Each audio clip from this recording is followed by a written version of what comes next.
I don't know if you can hear the club next door, but I think we're having a live concert. It's louder than usual, and it's Easter Sunday. Like, what the hell? I have spent countless hours trying to get this March TBR video up and running. I'm so disappointed it's not coming out on March 31st. What can you do?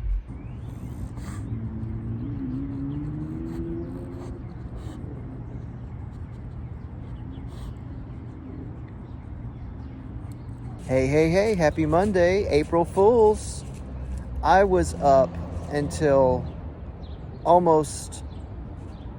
was up until 2 o'clock in the morning trying to get my March wrap-up video posted, which doesn't make any sense. I should have just gone to bed and tried today, because obviously it wasn't happening. But I had so many technical issues. I never had that many problems posting a video ever. I think the issue is I'm shooting on my phone in cinematic format, whatever that is, with Apple, and it takes forever to process the videos and then to transfer them over to my laptop. One of the files just would not transfer. No matter how many times I tried, I turned off my phone and restarted it. I did the same thing with the laptop. I deleted files. I did all sorts of things.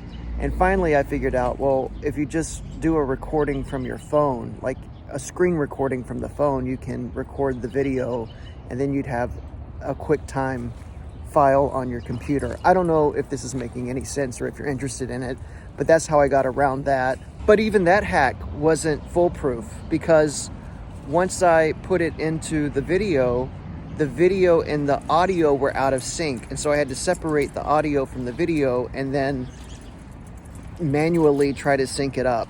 It was a nightmare. There were issues uploading it. I mean, it just went on and on and on and on. So here's my tip for people who would like to record on the street while doing vlogs like I'm doing right now. If you find yourself walking down the street and someone is coming towards you and they're giving you that like crazy look, just go, yeah, I know. Do you think so? Make it sound like that you're having a FaceTime call, because everyone does those. It looks like it's going to be a gloomy day. It's very overcast, but it is great lighting.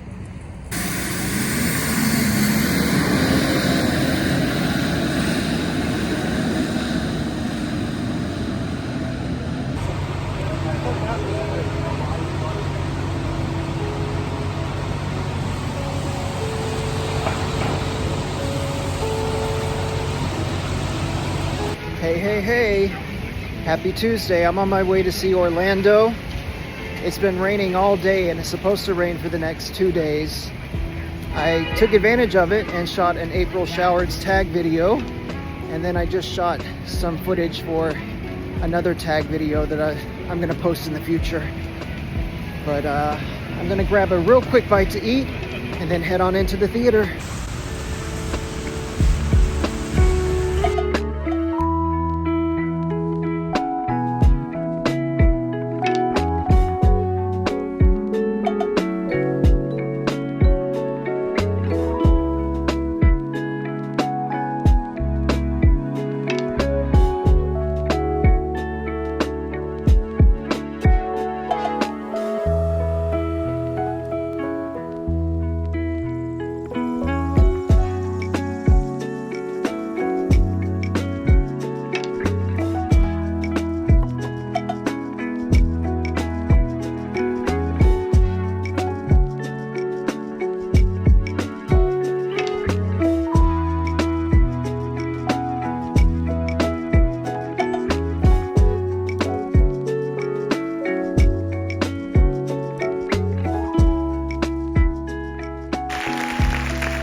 Well, it's another gloomy, rainy day. I just finished reading Huckleberry Finn in preparation for James by Percival Everett. And now, having read Huckleberry Finn, I can totally understand how people would feel uncomfortable reading it in school. At the beginning of the book, Huck doesn't view Jim as a human being. He views him as property. But as the book goes on, and through their adventures together, he begins to recognize the humanity in Jim. Throughout the book, Mark Twain makes fools of the adults and shows us the hypocrisy in society. And even though Huck is supposed to be this dumb little redneck kid with no schooling, he winds up being the wisest person in the room most of the time. So I am glad I read it, and I'm really looking forward to seeing what Percival Everett does with it. This won't be the first retelling of Huck Finn that I've read. There was another book that came out several years ago called Finn that was also enlightening. There was a major reveal in that book that I won't tell you because it would be a major spoiler. But if you find that you are enjoying James, maybe check out Finn while you're at it. Timber! Did you do that? Subscribe to the Billboard for your guide to shaping a brighter future in our city.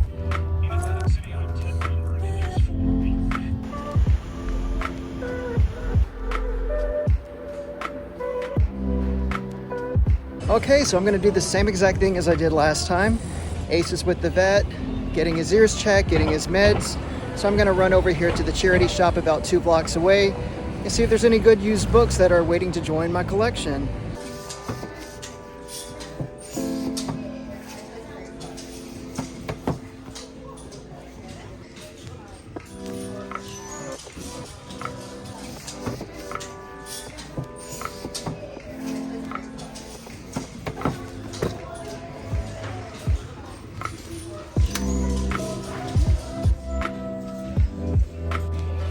Looks like I struck out. Well, we just got back from the vet. The doctor said that his ears looked really good, and he's got to do another checkup, the last one hopefully in 2 weeks on 4/20 of all dates. So yeah, he seems to be on the road to recovery. Thank goodness. There's an event that takes place every year at the Park Avenue Armory, and it, without fail, I always find out about it the weekend after it happens. But this year, the ambassador of the New York Antiquarian Book Fair is Jessie Paris Smith, who is Patti Smith's daughter. And I just happened to see her post on Instagram that, hey, tonight's the preview and it's happening this weekend, and here's a discount code if you want to get tickets. And I jumped on that so fast. So I'm planning on going Saturday and seeing the panel discussion that they're going to do. The Park Avenue Armory is beautiful and it's enormous, and the vendors that come out and the books that are on display and for sale are just unbelievable. I'm going to leave my wallet at home because it's dangerous, but I've always wanted to go. It's been on my bucket list, and I can't believe that I'm finally going to get the chance to attend that event. So, yay! I'm 90% sure we just had an earthquake. At first, I thought it was a truck that went by or something. And now I'm reading on Facebook, everyone from like Brooklyn to Staten Island is like, did you guys feel that? I think we just had an earthquake. I've never been in an earthquake. That's crazy. So turns out I was correct. We had a 4.8 magnitude earthquake in New Jersey. That was really weird. I've never experienced that before. I mean, you know how rinky-dink things are here at the House of Flimsy. I thought it could have been like the machinery down in the basement, like about to blow or something. And then there were trees that went down in our neighborhood, so I thought maybe it could have been the tree removal machinery. But then I started seeing everybody online being like, did y'all feel that? Did we just have an earthquake? I'm in Brooklyn. Did you feel this? I'm in Staten Island. Did you feel this? That was nuts. Ace, by the way, was completely unfazed. He could care less. Now the news is being really obnoxious. Everyone is on there every 3 seconds describing what it felt like. There's been 2 news stories about Nina. and her toppled planter in the backyard. Hardly breaking news, friends. So in other news, I finished the book James this morning, and it was really, really good. I started reading Michael Cunningham's Day, which is a novel that is set on the same day, April 5th, which is today. But it looks at April 5th, the year prior to the pandemic, during the pandemic, and then after the pandemic. And the premise sounds really cool, but the book is kind of boring. I think we might have just had an aftershock.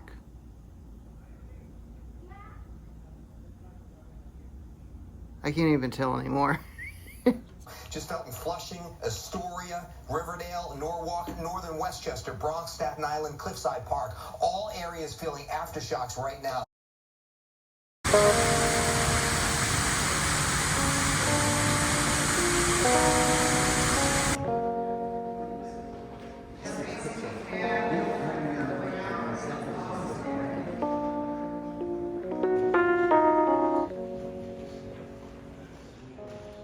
I love the book fair. I began as a voyeur because when I first came to the book fair, I really had no money. But to see the things in person that I got to see, and not in some intimidating museum, but in a very intimate place where you could, they didn't mind if you stared at a drawing by William Burroughs or the rarest print by William Blake. And you know, there's a sense of joy of sharing all of these wonderful things. So it's enriched my life, and as time went by, I was able to buy a few things, and then bring my daughter, who shared an equal love of the book fair, which is so rewarding. I just want to say it's amazing to start out as a sort of a scruffy vagabond and now be sitting here with my daughter as an ambassador.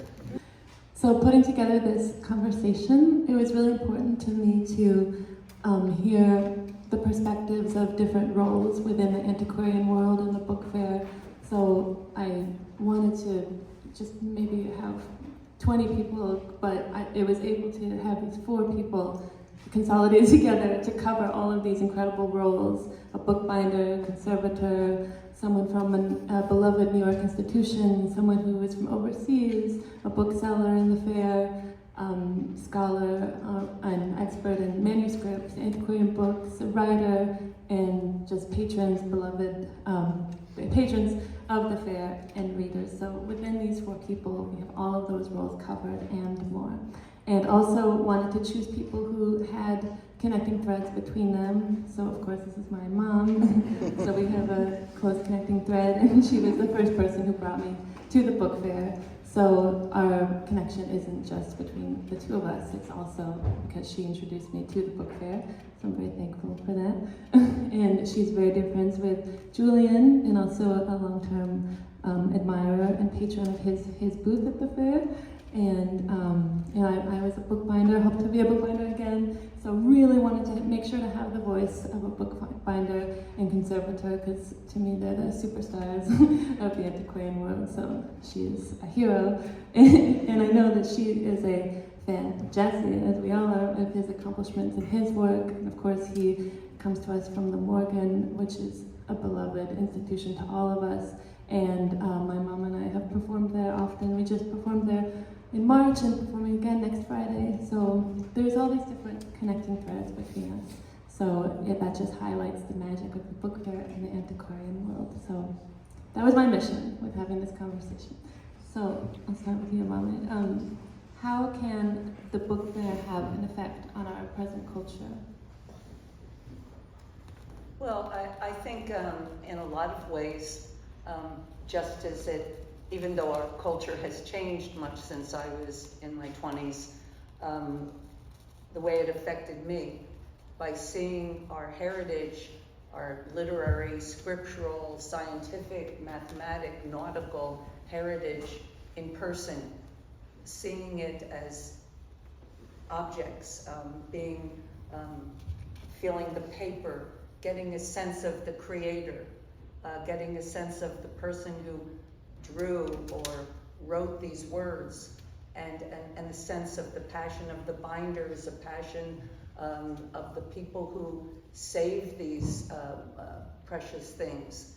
Because, you know, we are in a culture now where much of our knowledge and information is collected and assimilated and studied digitally.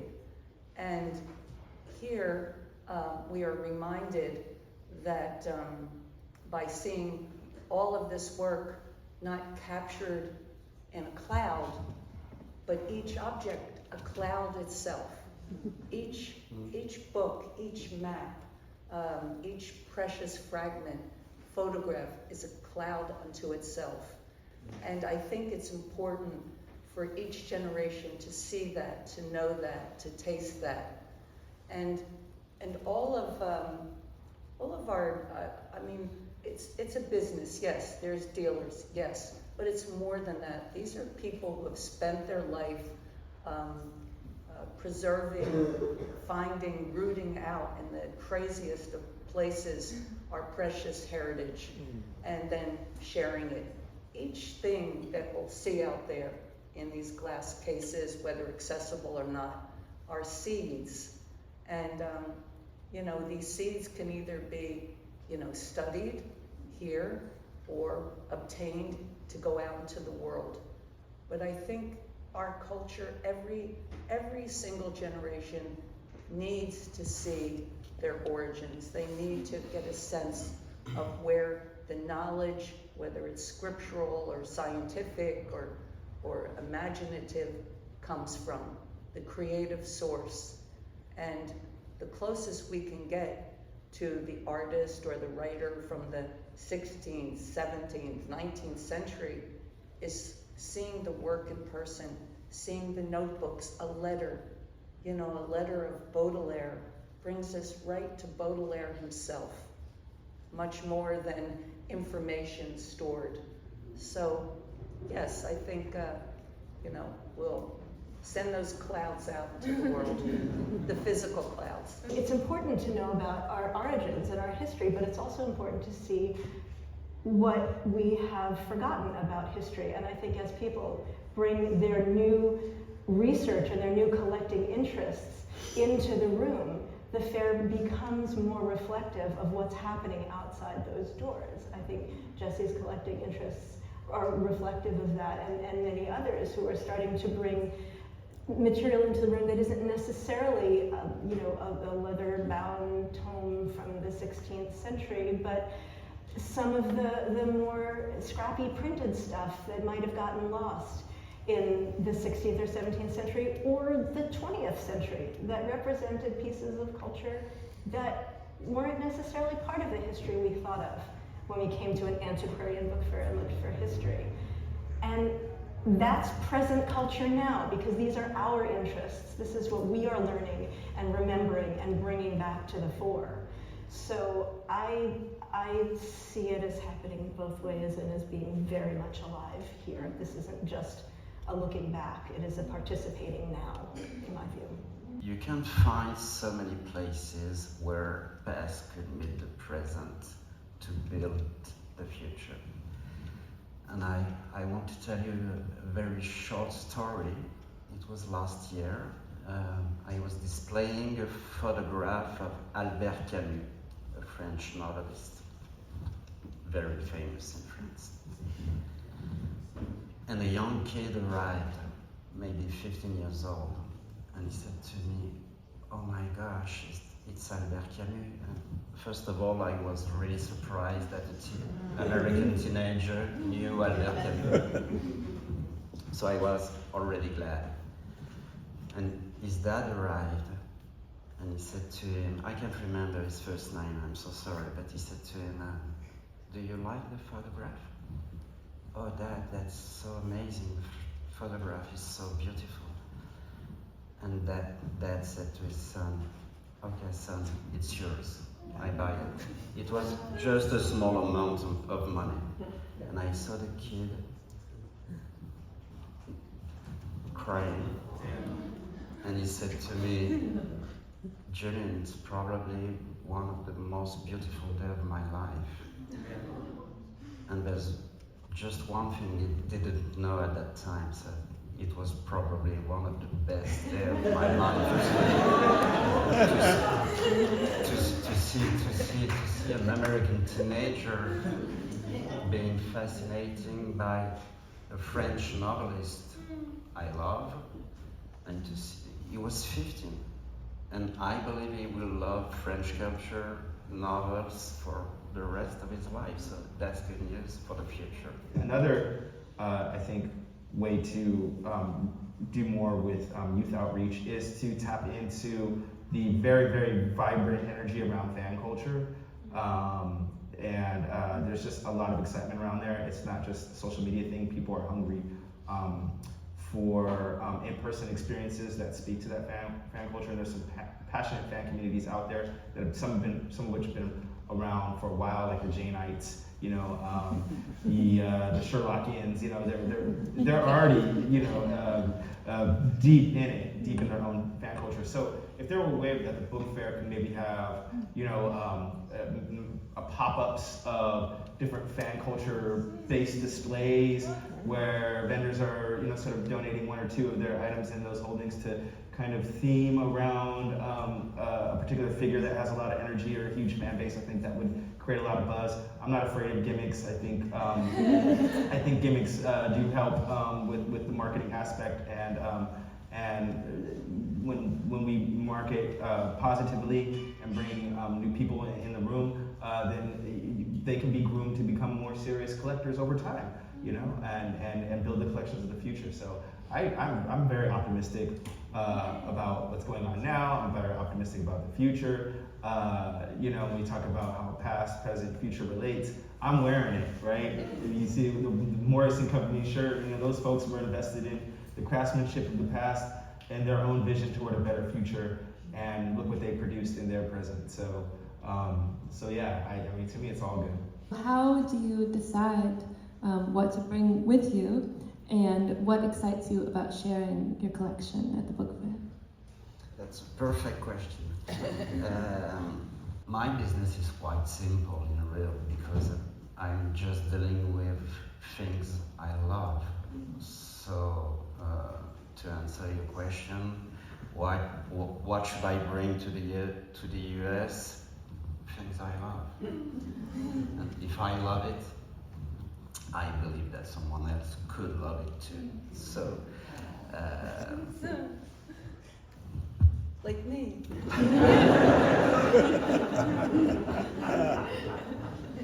So I just want to read a little quote. It is from our friend Robert Byler. He is a senior photographer at Digitization Services Department at Berkeley Library, and he wrote me this message yesterday that I just thought was so nice, so I thought I just want to read it. It's very short. As someone who has photographed rare books and manuscripts for over 30 years, I truly believe they possess a lot of the energy of the writers and previous owners. You already know all of this. There's just so many magical things associated with rare books, manuscripts, and photographs. We live through them, and we live with them. So thank you. As you might imagine, I had a blast at the New York International Antiquarian Book Fair. I took tons of photos and videos until my phone died. And after decades of playing it cool, I finally bit the bullet and I asked Patti Smith for a selfie. I was very embarrassed to do so, but I'm happy that I did it. There you have it. I'm going to make a video dedicated to the book fair. I'll put that out on Wednesdays, so be on the lookout for that. Until then, make sure you are feeding the algorithm, and I will see you next time. Bye.